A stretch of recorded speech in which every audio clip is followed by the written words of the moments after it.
నన్ను బలపర్చు క్రీస్తు యందు నేను సమస్తము చేయగలను. దేవుడు మన పక్షమునుండగా మనకి విరోధి ఎవడు? ఆమేన్, ఆమేన్. హల్లెలూయా. రండి వెళ్దాం మార్కు సువార్త 15వ అధ్యాయం. మార్కు సువార్త 15వ అధ్యాయం మనం 18వ వచనం చదువుదాం. 18వ వచనం. మార్కు సువార్త 15వ అధ్యాయం 18వ వచనం. యూదుల రాజా నీకు శుభమని చెప్పి ఆయనకు వందనము చేయసాగిరి. స్తోత్రం. మనకు అనిపించచ్చు వందనమే కదా చేస్తున్నారు అని. అంటే ఆయనకి రావాల్సిన ఘనతకు కారణంగా వారు చేస్తున్న వందనం కాదది. వారు వెటకారంగా చేస్తున్న వందనం, వారు అపహసిస్తున్న వందనం. ఒక్కసారి ఆలోచిద్దాం ఈ వందనం ఎటువంటిదో. అండ్ రెండోది వాళ్ళు మాట్లాడుతున్న మాట నీకు శుభం అని చెప్తున్నారు. నీకు శుభం అని చెప్తున్నప్పుడు చూడండి, మనం గుడ్ మార్నింగ్ అని చెప్తాం, లేదా తెలుగులో మనం ఏమంటాం? శుభోదయం అంటాం. అలా వాళ్ళు విష్ చేస్తున్నారండి. ఏమని విష్ చేస్తున్నారు? ఎందుకు విష్ చేస్తున్నారు?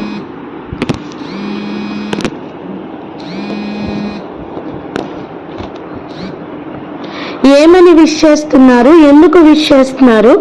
ఒకసారి ఆలోచన చేసి చూస్తే మనకు అర్థమవుతుంది వారు ఎంతగా ఆయనను ఇబ్బంది పెడుతున్నారు అనే విషయం. ఒకసారి ఆలోచిద్దాం. వారు చేస్తున్న వందనం ఎటువంటి వందనం? ఎందుకు వారు అంతగా అపహసిస్తున్నారు? వారట అక్కడ చూడండి, యూదుల రాజా అని సంబోధిస్తూ కూడా నీకు శుభం అని చెప్పి వందనం చేస్తున్నారు. మనం చదువుతూ ఉన్నాం, ధ్యానిస్తూ ఉన్నాం. ఊదా రంగు వస్త్రము ధరింపచేసి వారు ఆయనను అపహసించడానికే ఆ వస్త్రాలను ధరింపచేశారు. చూడండి, ఉదరంగు వస్త్రము రాజవస్త్రం. రాజవస్త్రం ధరింపచేసి తర్వాత ఆయనకు రావాల్సిన ఘనతను వారు ఇస్తూ ఉండేవాళ్ళు. ఇక్కడ ఆ పని చేయట్లేదు. అక్కడ ఆయనను అవమానిస్తున్నారు. ఎంతగా అవమానిస్తున్నారంటే ముండ్ల కిరీటం పెట్టడమే కాదు, ఇప్పుడు పెట్టిన ముండ్ల కిరీటం ఒక రాజుకు పెట్టిన బంగారు కిరీటం ఎలా ఉంటుంది? ఒక ముండ్ల కిరీటంకు ఒక బంగారం కిరీటంకు ఎంత తేడా ఉంది ఒకసారి ఆలోచిద్దాం. ఒక బంగారు కిరీటం పెట్టిన తర్వాత ఘనత కలుగునట్లుగా వారందరూ కూడా మాట్లాడుతూ ఉంటారు. కానీ ఇక్కడ ఆ విషయం జరగట్లేదండి. భూమి మీద ఆయన పరిశుద్ధుడుగా వచ్చినా సరే ఆయన పరిశుద్ధతకు తగిన మెప్పు గాని ఘనత గాని ఆయనకు దక్కలేదు. మనుషుల యొద్ద నుండి ఆయనకు దొరికినది పూర్తిగా అవమానమే. ఒక్కసారి ఆలోచిద్దాం. ఇలా ఆయనను అవమానించుటకే సైనికులందరూ కూడా ప్రేతోరియం అను అధికార మందిరంలో, ఎటువంటి మందిరం అది? ప్రేతోరియం అను, దాని పేరు చూడండి ప్రేతోరియం, కానీ అది ఏంటిది?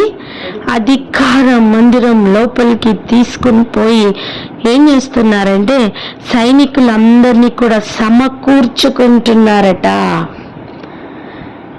మనం దేని కొరకు సమకూర్చుకుంటున్నాం?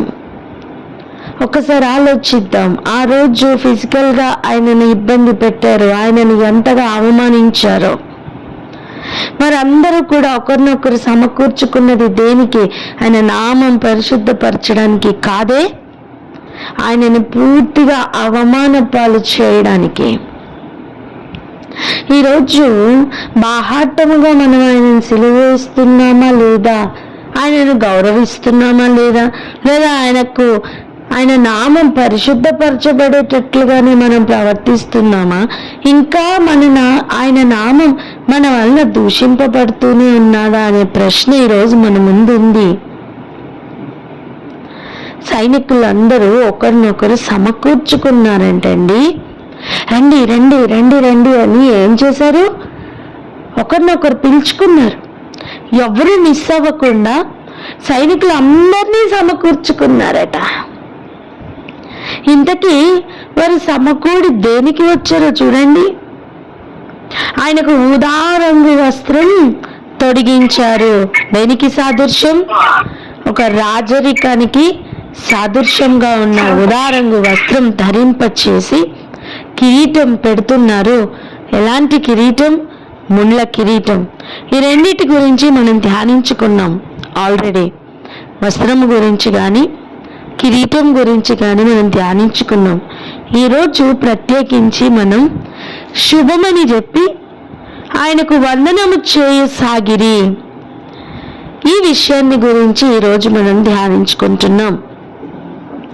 వారు చెప్తున్న ఆ శుభం అని చెప్తున్న ఆ విష్ ఏదైతే ఉందో, ఆ శుభవచనం ఏదైతే ఉందో, వారు శుభవచనం పలకట్లేదు, కపట వచనం పలుకుతున్నారు. చెప్పండి, ఏంటా వచనం?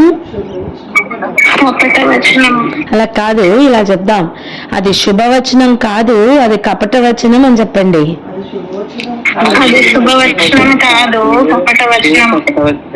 స్తోత్రం.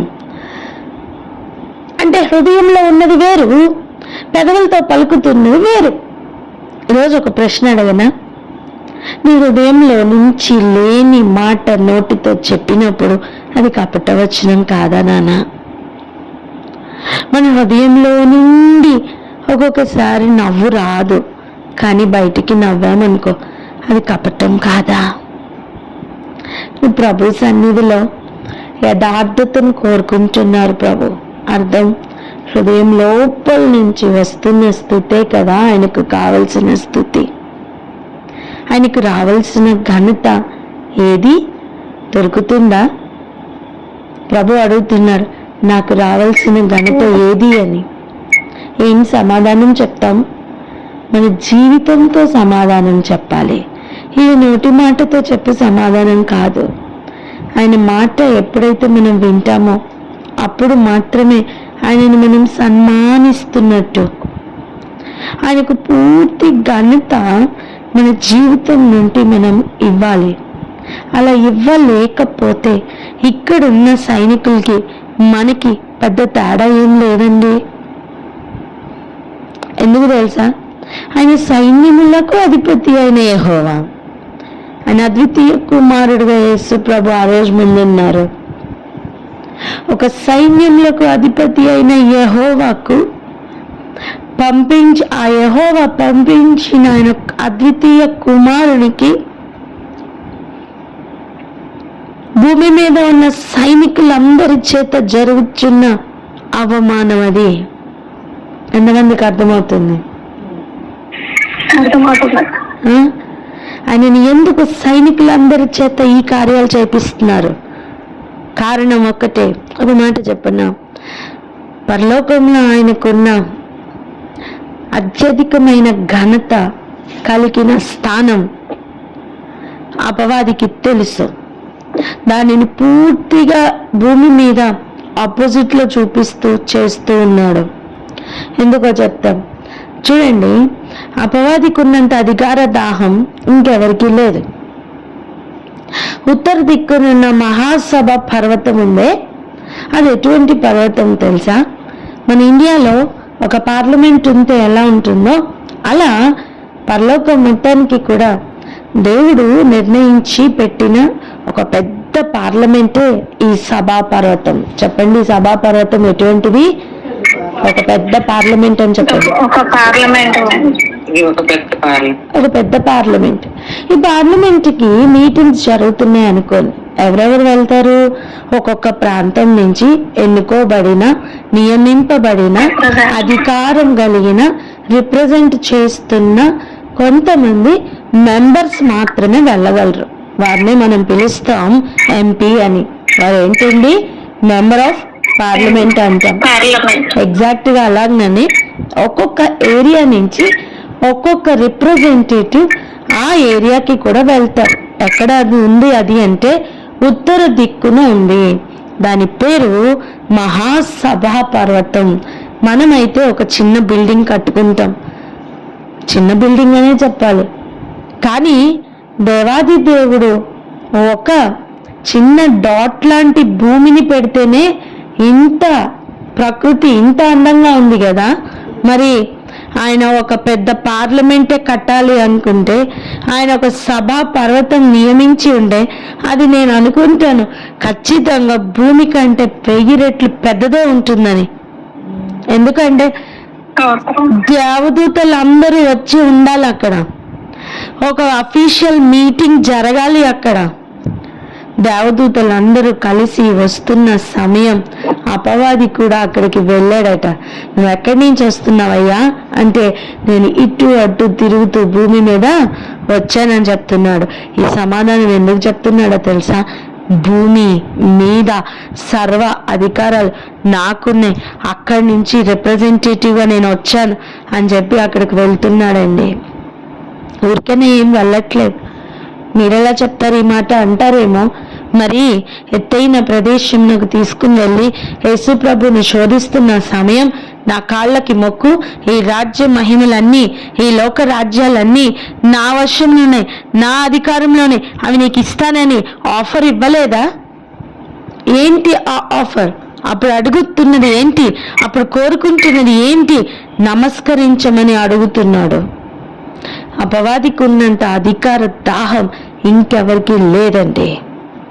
మహోన్నతంతో సమానునిగా చేసుకున్న ఆ స్థితి నుండి పడగొట్టబడిన ఆ అపవాదికి దక్కలేని ఆ సింహాసనం గురించిన దాహం అది ఇక ఎన్నడూ తీరదని తెలిసినా భూమి మీద ఉన్న కొద్ది సమయం కూడా వాడు అధికారంను చూపించాలని సకల ప్రయత్నాలు చేస్తున్నాడు.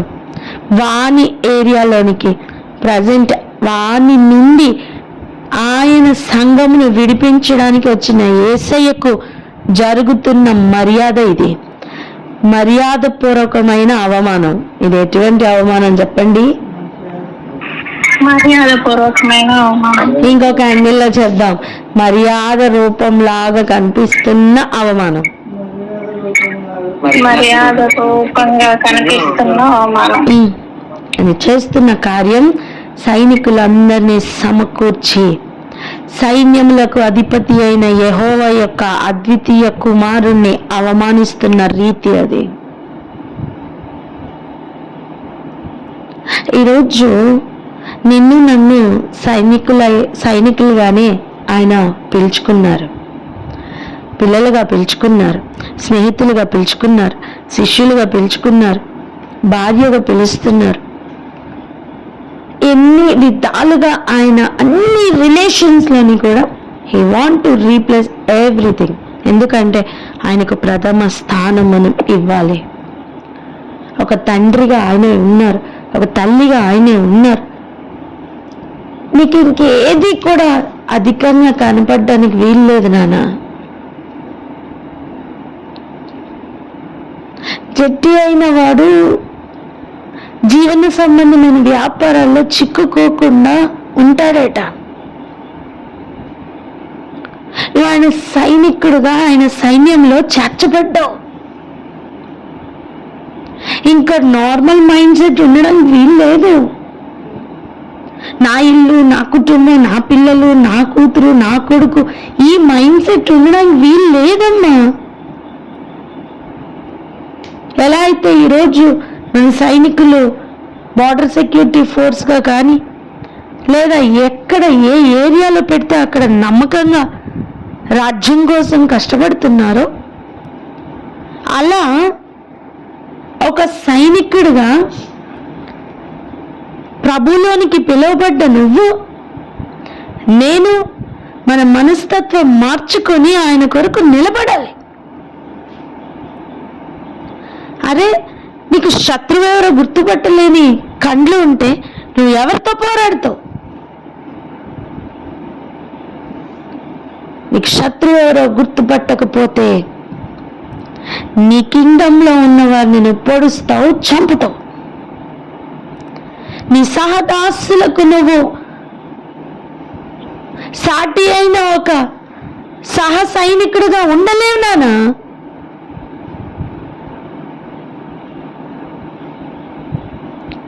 ఇక్కడ జరుగుతున్న కార్యం చూడండి.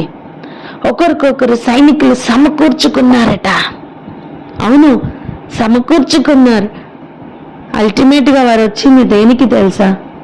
యేసు ప్రభు వారిని ఎంత మాక్సిమం వీలైతే అంత అవమానించడానికి అక్కడ వాళ్ళు పూనుకున్నారు.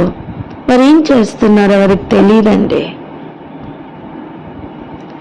వాక్యం చెప్తున్న సత్యం, జగదుత్పత్తికి ముందే నియమింపబడిన ఈ జ్ఞానం ఈ లోక అధికారుల్లో వారికి లేదు. ఒకవేళ ఉంటే వాళ్ళు సిలువ వేయకపోయి ఉందురు అని కొరింథీ పత్రికలో మనం చదువుతున్నాం.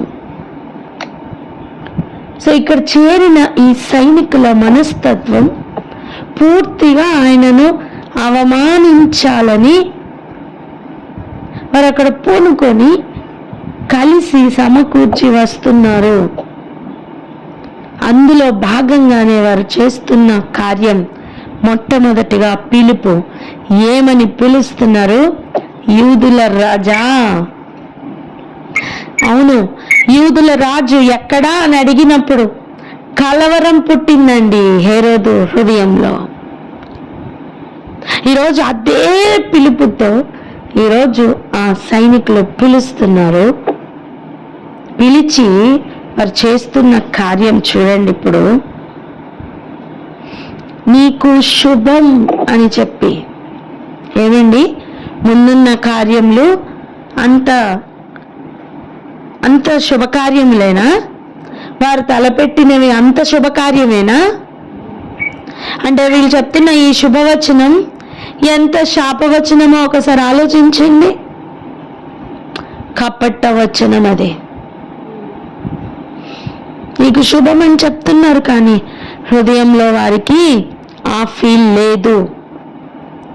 ఈరోజు బయటికి ఒకటి లోపట ఒకటి పెట్టుకొని మాట్లాడుతున్న ఆ సందర్భాలు ఉంటే, ఇదిగో ఇక్కడ నిలబడిన సైనికులకి అలా నిలబడుతున్న వారికి పెద్ద తేడా ఏం లేదు కదా. ఒకసారి ఆలోచిద్దాం. ఆయన నామం పెట్టుకున్న మనం, ఆయన నామం పరిశుద్ధపరచబడే విధంగా మన ప్రవర్తన ఉంటుందా లేదా అని. ఒకవేళ లేకపోతే ఈరోజు మార్పు పొందుదామండి.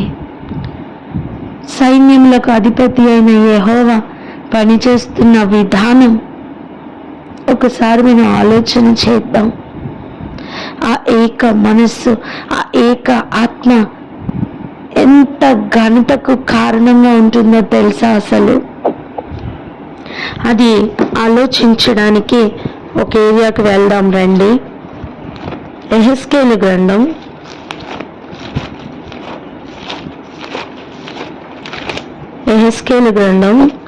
1వ అధ్యాయం.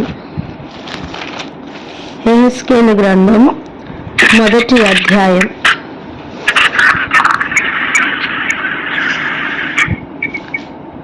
నేను వచనం చెప్తాను, అవి చదవండి.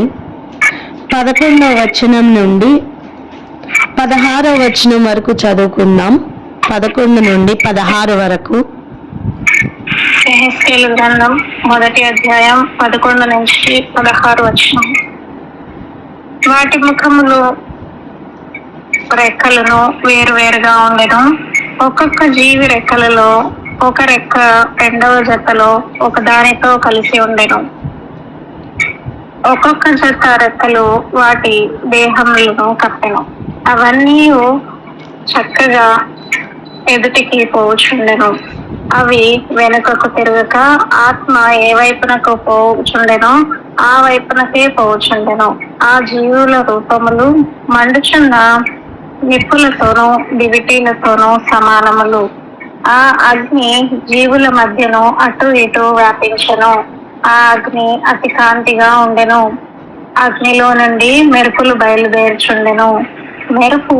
మెరుపు తీగలు కనపడు రీతిగా జీవులు ఇటు అటు తిరుగుచుండెను. ఈ జీవులను నేను చూచుచుండగా నేల మీద ఆ నాలుగింటి ఎదుట ముఖముల ప్రక్కను చక్రము వంటిదొకటి కనపడెను. ఆ చక్రముల యొక్క రూపమును పనియు రక్తవర్ణపు రాతి వలె ఉండెను. ఆ నాలుగును ఒక్క విధముగానే ఉండెను. వాటి రూపమును పనియు చూడగా చక్రమున్నట్టుగా ఉండెను. ఇక్కడ చూడండి, ఆయన సింహాసనం యొక్క ప్రభావ దర్శనం చూస్తున్న ఆ యెహెజ్కేలు వర్ణిస్తున్న విధానం ఇది. తనకు గ్రహించినంత మట్టుకు, తన గ్రహింపులోనికి వచ్చినంత మట్టుకు తను చూస్తూ ఉన్నాడు. నిదానించి చూస్తున్నప్పుడు మొదటిగా తుఫాన్ అనుకున్నాడు, తర్వాత చూస్తే అగ్నిగోళం అనుకున్నాడు, తర్వాత ఇంకా నిదానించి చూస్తే అందులోపల ఉన్న విషయాలను గ్రహించి ఒక్కొక్కటిగా తనకు గ్రహింపులోనికి వచ్చినంత మట్టుకు రాస్తున్నట్టుగా మనం చూస్తున్నాం. వాటిల్లో భాగమే ఇప్పుడు మనం చదువుకున్న వాక్య భాగం. అయితే ఇక్కడ జరుగుతున్న కార్యం ఏంటట? ఇప్పటి వరకు అవి ఎలా ఉన్నాయి ఈ విషయాన్ని మనం చూస్తాం. ఇప్పుడు అవి ఎలా జరుగుతున్నాయి అనే విషయాన్ని చూస్తే 17వ వచనం చూడండి. అవి జరుగునప్పుడు 4 ప్రక్కలకు జరుగుచుండెను, వెనుకకు తిరగకయే జరుగుచుండెను.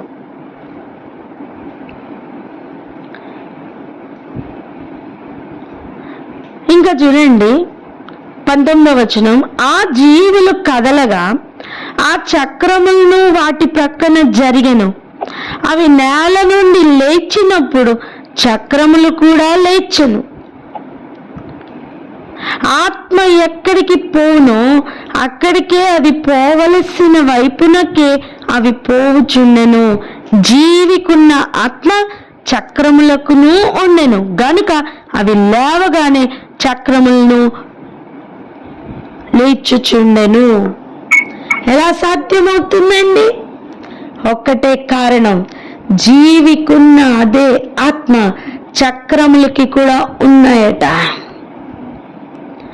సింహాసనం పైన కూర్చున్నవాని అదే ఆత్మ ఆ సింహాసనాన్ని యుగ యుగాల నుండి మోస్తున్న జీవులకుందండి.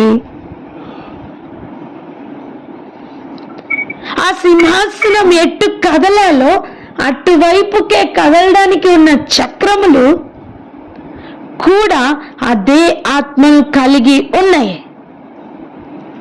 ఈరోజు ఆయనకు ఆలయముగా కట్టబడుతున్న నీకు నాకు కూడా అదే ఆత్మ ఉంటే మాత్రమే ఆయనతో కలిసి కదులుట సాధ్యం.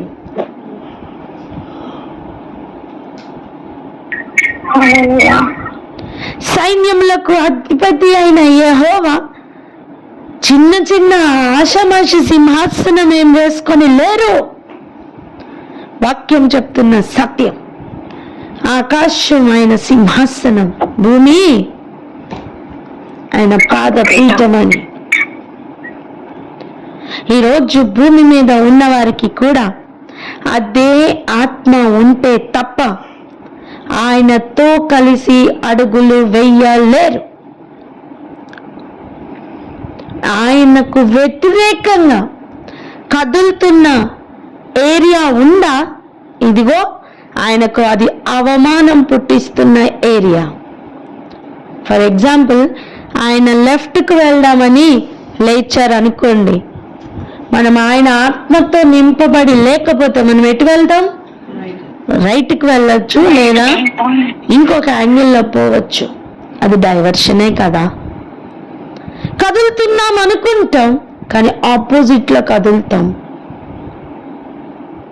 ఆయన సైన్యం ఆయనతో పాటు కదలాలి. చెప్పండి నా మాట. సైన్యం ఆయనతో పాటు కదలాలి. ఒకవేళ కదలకపోతే ఇక్కడ కదులుతున్న, ప్రస్తుతం సమకూర్చుకుంటూ కదులుతున్న ఈ సైనికులకి మనకి పెద్ద తేడా ఏముండదు. సింహాసనం నేర్పిస్తున్న పాఠం అది. సింహాసనం పైనున్న వానికి ఉన్న అదే ఆత్మ అవి మోస్తున్న జీవులకు ఉన్నది. ఆ చక్రములకి కూడా అదే ఆత్మ ఉన్నదట. ఎవరెవరికి చెప్పుకోవట్లేదు, కమాన్ లెట్స్ గో అని. కదులుతుంటేనే తెలిసిపోతుంది, ఓకే ఇటు వెళ్ళాలి అని. అంత ఏకాత్మలో సింహాసనం ఎలా అయితే ప్రభు చూపిస్తున్నారో, సైన్యములకు అధిపతి అయిన యెహోవా యొక్క సైన్యం కూడా అలాగనే కదలాలండి. ఆమె నేను చెప్పింది. రాగి ప్రార్థన చేద్దాం. అయ్యా మీ సైనికులుగా మేము, మీ దండులోనికి చేర్చబడిన వారిగా మేము కదలాలయ్యా. మీ అదే ఏకాత్మ, ఏక మనస్సు మాలోనికి రావాలని ప్రార్థన చేద్దాం. గ్రహించిన వారు ప్రార్థన చేయండి.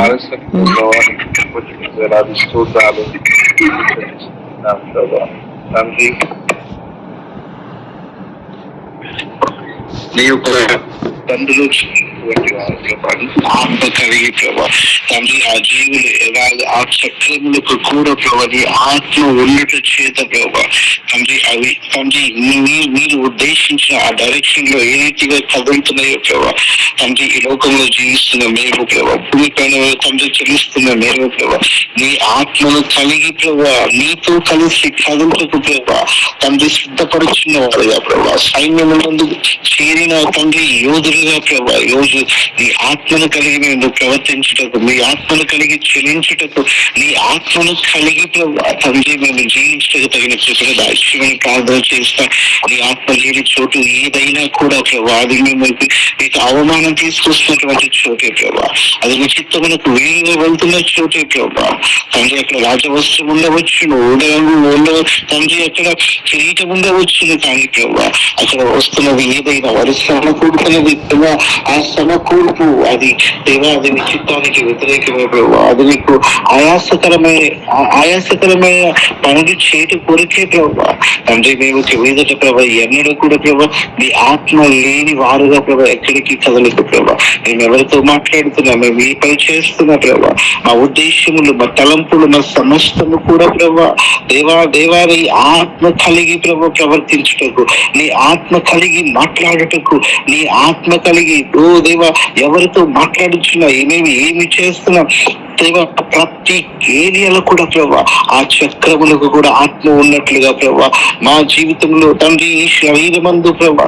ప్రతి ఏరియాలో కూడా ప్రభా ప్రతి అణువులో కూడా ప్రభా నీ చిత్తానుసారముగా తండ్రి మేము ప్రవర్తించుటకు, ఈవెన్ ప్రభా మేము తీసుకున్న శ్వాస కూడా ప్రభా అది నీ చిత్తమునకు ఆధారమై ప్రభా, అది మీ చిత్తమును అనుసరించినవే ప్రభా ఉండడానికి నీ కృపను మీద దాచిన ప్రభా దేవా మీ సైనికులము ప్రభా మీ చిత్తానుసారముగా ప్రభా మీరు కదలమంటే కదులుతున్న వారుగా ప్రభా తండ్రి మీ కొరకు ప్రభా తండ్రి ఆత్మను కలిగి నడుస్తున్న వారుగా ప్రభా ఈ లోకంలో మేము ఉంటే నీ కృపను మీద దాల్చమని ఏదో కాలస్యమైన ప్రత్యక్షత కొరకు మీకు వేలాది స్తోత్రములు స్తుతులు చెల్లిస్తూ మా ప్రభు అయిన యేసయ్య పరిశుద్ధ నామములో అడిగి వేడుకొని ప్రార్థన చేయుచున్నాం మా ప్రియ పరలోకపు తండ్రి. ఆమేన్. ఆమేన్. రండి ఇంకొక వాక్య భాగం చదువుకోవడానికి వెళ్దాం. దానియేలు గ్రంథం 10వ అధ్యాయం 20-21 వచనాలు చదువుదాం.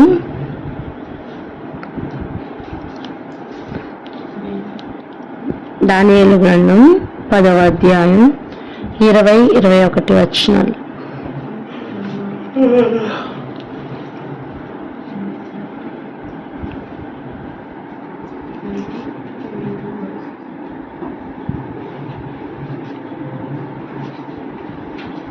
వినిపిస్తుందా? సుని ఉన్నావురా? అక్క ఉన్నానక్క. ఓకే.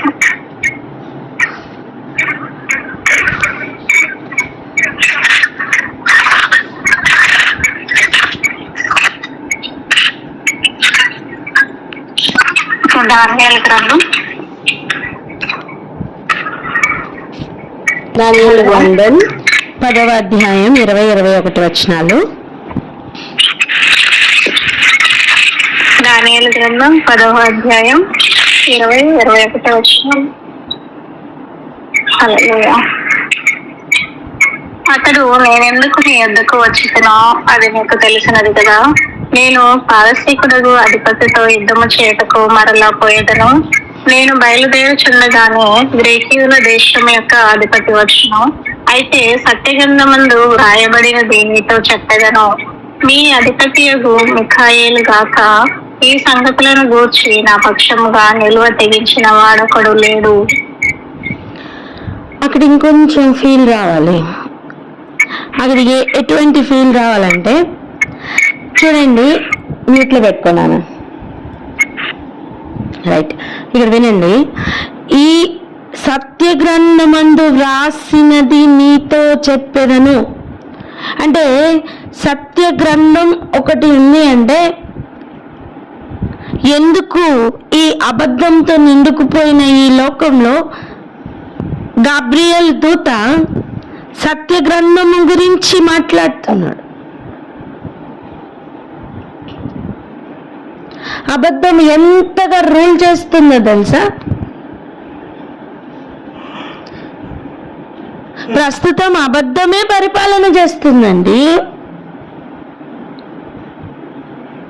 దాని గురించి మరలా చూద్దాం. కానీ సత్య గ్రంథమందు వ్రాసినది నీతో చెప్తాను అని చెప్తూ, నీ అధిపతి యొక్క మిఖాయేలు గాక ఈ సంగతులను గూర్చి నా పక్షముగా నిలువ తెగించిన వాడు ఒకడునూ లేడు.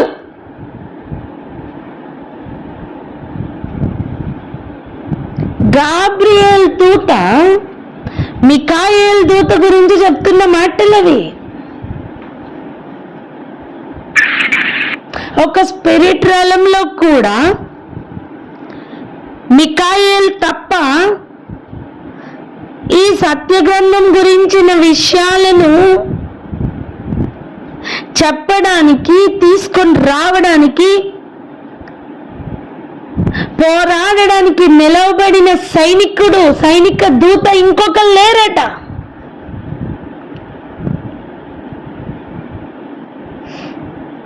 వాళ్ళు ఎంత పవర్ఫుల్ గా కదులుతున్నారండి ఈ దూతలు. అసలు ఆ దూత వచ్చినప్పుడు, గాబ్రియల్ని చూసినప్పుడు దానియేలు పరిస్థితి చూసారా? దానియేలు ఎలా అయిపోయాడో చూసారా? అసలు ఒక చోట నేను చచ్చిన వాని వల్ల అయిపోయాను అంటున్నాడు. ఎంతగా అతను అలా అయిపోతున్నాడు ఒకసారి ఆలోచించండి. ఇంకా మరలా అతను ముట్టి, ఎవరు? గాబ్రియల్ అట ముట్టి నన్ను బలపరచి మరలా చెప్తున్నాడు. చూడండి ఒకసారి 17-18 వచనాలు. నా ఏలినవాడా, ఈ దర్శనం వలన నాకు కలిగిన వేదన కలిగినందున నా బలము తొలగిపోయిను. నా ఏలిన వాని దాసునైన నేను నా ఏలిన వాని ఎదుట ఎలాగూ మాట్లాడుదును? నా బలము తొలగిపోయిను, ఊపిరి విడవలేక ఉన్నానని చెప్పగా,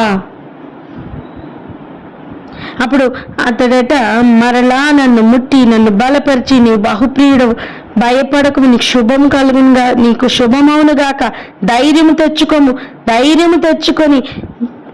తెచ్చుకోమని నాతో చెప్పాను అని చెప్తూ, అతడు నాతో ఇట్లనగా, నేను ధైర్యం తెచ్చుకొని, నీవు నన్ను ధైర్యపరిచితివి కనుక నా ఏలిన వాడవైన నీవు ఆజ్ఞ ఇమ్మని చెప్పి తిని. ఇంత కాన్వర్జేషన్ జరిగింది. ఇది కేవలం ఒక సిచ్యువేషన్ కాదంటున్నాను నేను. సత్య గ్రంథంలో ఉన్న విషయం పరలోకం నుండి తీసుకొని భూమి మీదకి తీసుకుని రావడానికి ఇంత పోరాటం జరుగుతుంది.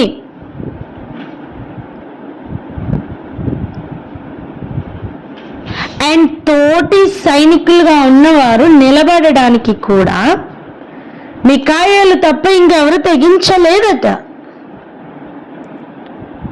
అంటే ఇది ఎంత సీరియస్ ఇష్యూనో ఆలోచిద్దాం. మనం అనుకున్నంత లైట్గా ఏం లేదండి.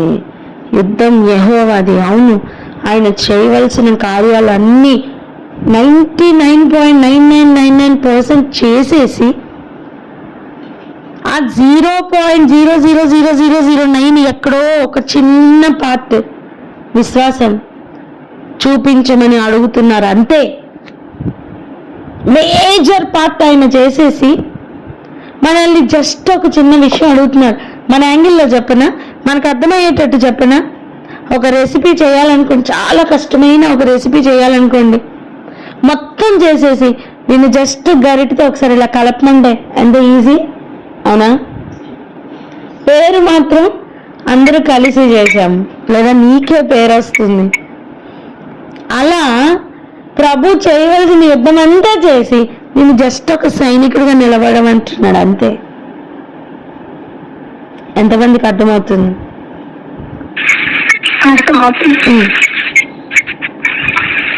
అలా సైన్యములకు అధిపతి అయిన యెహోవాను అవమానించడానికి భూమి మీద సైనికులందరూ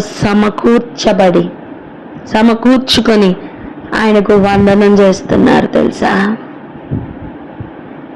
ఈరోజు నీకు వినపెడుతున్న ఈ మాటల్లో నుంచి నువ్వు నేర్చుకోవాల్సిన విషయం ఏంటో తెలుసా?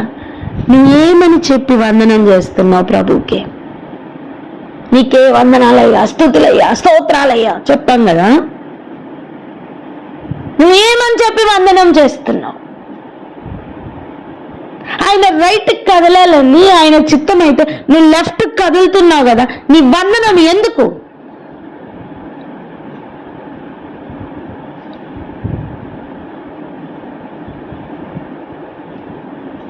దూతలలోనే ఆయన కోసం నిలబడడానికి ఇంకొకరు తెగించలేదు అంటే నువ్వు నేను ఎలా ఉండాలో తెలుసా? ఎంత ఖచ్చితంగా ఆయన కొరకు నిలబడాలో తెలుసా? అవును, నిన్ను లాగుతున్న పరిస్థితులే ఉంటాయి నానా, నువ్వు నిలబడలేని పరిస్థితులే ఉంటాయి. ఒక ప్రధాన దూత గురించి ఇంకొక ప్రధాన దూత ఇంత ఖచ్చితంగా చెప్తుంటే భూమి మీద నువ్వు నేను ఎంత ఏ పార్టీ వారం?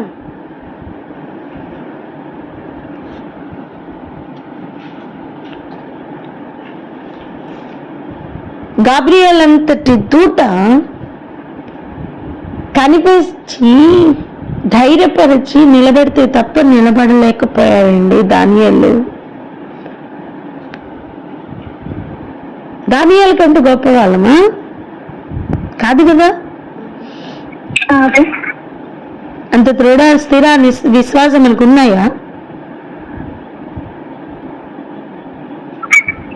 అటువంటి వ్యక్తి ఒక దర్శనం చూసి గిలగిలా కొట్టుకుంటున్నాడండి.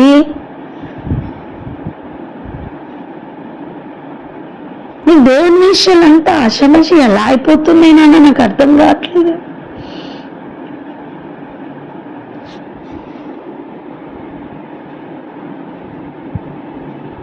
భయం కలిగి భక్తితో రియల్గా ఆయన సన్నిధిలో ఉందాం.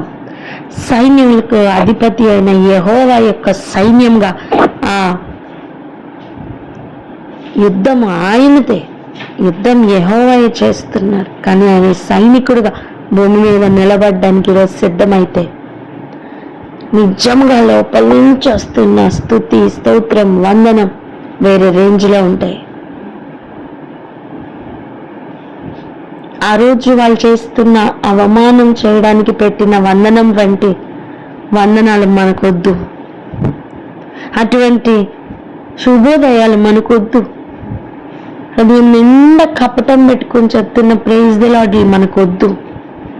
ఈరోజు మార్పు పొందుదాం అని సిలువ వేయడానికి తీసుకుని వెళ్తూ చేస్తున్న అపహాస్యంలో ఒక భాగం అండి ఆ చేస్తున్న వందనం,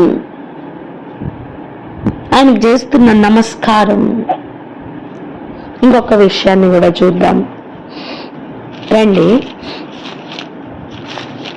ప్రకటన గ్రంథం 19వ అధ్యాయం 9-10 వచనాలు ఒకసారి చదువుదాం. ప్రకటన గ్రంథం 19వ అధ్యాయం 9-10 వచనాలు. మరియు అతడు నాతో ఇలాగ చెప్పెను, గొర్రెపిల్ల విందుకు పిలువబడిన వారు ధన్యులని వ్రాయును. మరియు ఈ మాటకు నేను దేవుని యథార్థమైన మాటలని నాతో చెప్పెను. అందుకు నేను అతనికి నమస్కారం చేయుటకై అతని పాదముల ఎదుట సాగిలపడగా అతడు, వద్దు సుమి, నేను నీతోనూ యేసును గూర్చిన సాక్ష్యము చెప్పు నీ సహోదరులతోనూ సహదాసుడను, దేవునికే నమస్కారము చేయుము. యేసును గూర్చిన సాక్ష్యము ప్రవచన సారమని నాతో చెప్పెను. హల్లెలూయా. ఈ ప్రవచన సారమైన యేసు ప్రభుకు భూమి మీద దొరుకుతున్న నమస్కారం అండి ఇప్పుడు మనం చదువుకున్న మార్కు సువార్తలో ఉన్న నమస్కారం. అవునా? చదవండి ఆ మాట ఒకసారి. యూదుల రాజా అని పిలుస్తూ వారు ఏం చేశారని చదువుతున్నాం, చూడండి. యూదుల మార్కు సువార్త 15వ అధ్యాయం 18వ వచనం. యూదుల రాజా నీకు శుభమని చెప్పి ఆయనకు వందనము చేయసాగిరి. అక్కడ వందనాలు పెడుతున్నారు, నమస్కారాలు చేస్తున్నారండి. నిజంగా ఆయనకు రావాల్సిన నమస్కారం ఎటువంటిదో తెలుసా? చూడండి, ఇక్కడ గొర్రెపిల్ల విందుకు పిలువబడిన వారు ధన్యులు అని చెప్తూ రాయమని చెప్తున్న ఆ స్వరం వినబడుతూ ఉన్న సమయం యోహాను గారు నమస్కరించకుండా ఆగలేకపోయారు. లోపల నుంచి వస్తున్న ఫీల్ అది, చూసారా? అందుకు నేను అతనికి నమస్కారం చేయుటకై అతని పాదముల ఎదుట సాగిలపడగా. నీకు సత్యం గురించిన వర్తమానం వినబడుతున్నప్పుడు నువ్వు నమస్కరించకుండా ఉండలేవు. నీ ప్రాణాత్మ దేహములతో లొంగిపోకుండా ఉండలేవు. సాష్టాంగ నమస్కారం.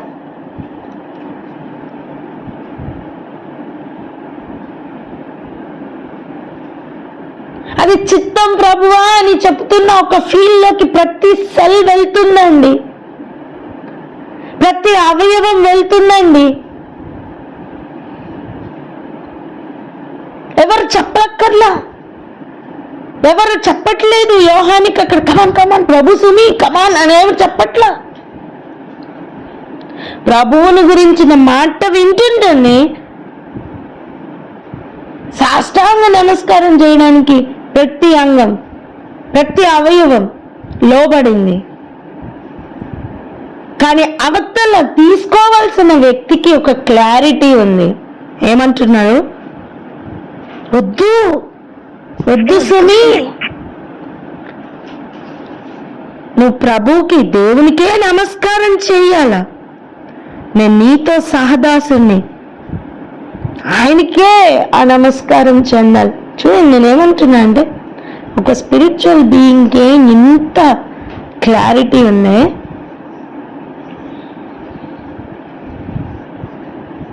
ఈ నమస్కారానికి ఉన్న విలువ అర్థం అవ్వాలని ఈ ఏరియాకి వచ్చాం మనం.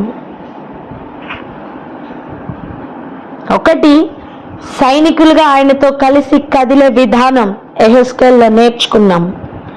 2, ఆయనకి రావాల్సిన ఘనత ఎలా రావాలో, ఎలా ఇవ్వాలో ఈ ఏరియాలో నేర్చుకుంటున్నాం. ఇవన్నిటిని మించినది ఇక దుష్టుడి నుంచి పుట్టుతున్నదే. భూమి మీద మన కపట నమస్కారాలు ఇక వద్దు. పక్కవారితో చెప్పండి, కపట నమస్కారం పెట్టద్దని. కపట నమస్కారం పెట్టద్దు. దేవుడు చేయని ఉద్దేశించిన ప్రతి సత్కార్యంలో ఆయనకున్న అదే ఆత్మ జీవులకి ఎలా కంటిన్యూ అవుతుంది, అదే ఆత్మ చక్రముల్లో ఎలా కంటిన్యూ అవుతుందో, నీ స్తుతుల మీద సింహాసనాసీనుడైనప్పుడు నీవు కూడా అదే ఆత్మతో కంటిన్యూ అయితే భూమి మీద ఆయన రాజ్యం కదులుతుంది, ఆయన చిత్తం నెరవేర్చబడుతుంది. సత్య గ్రంథంలో ఉన్న ఒక్కొక్క విషయం కొరకు నిలబడడానికి ఆ రోజు మిఖాయేలు తప్ప ఎవరు సాహసించలేదట. మరి ఈ రోజు భూమి మీద ఇంకా జీవంతో ఉన్న మనం ఈరోజు ఒక తీర్మానం తీసుకుందాం. ప్రభు కొరకు నిలబడాలి అంటే నువ్వు సత్యం కొరకు నిలబడుతున్నావా, అబద్ధం కొరకు నిలబడుతున్నావా అని ఒక క్లారిటీ ఈరోజు తెచ్చుకో, ప్రశ్నించుకో, ప్రార్థిద్దాం.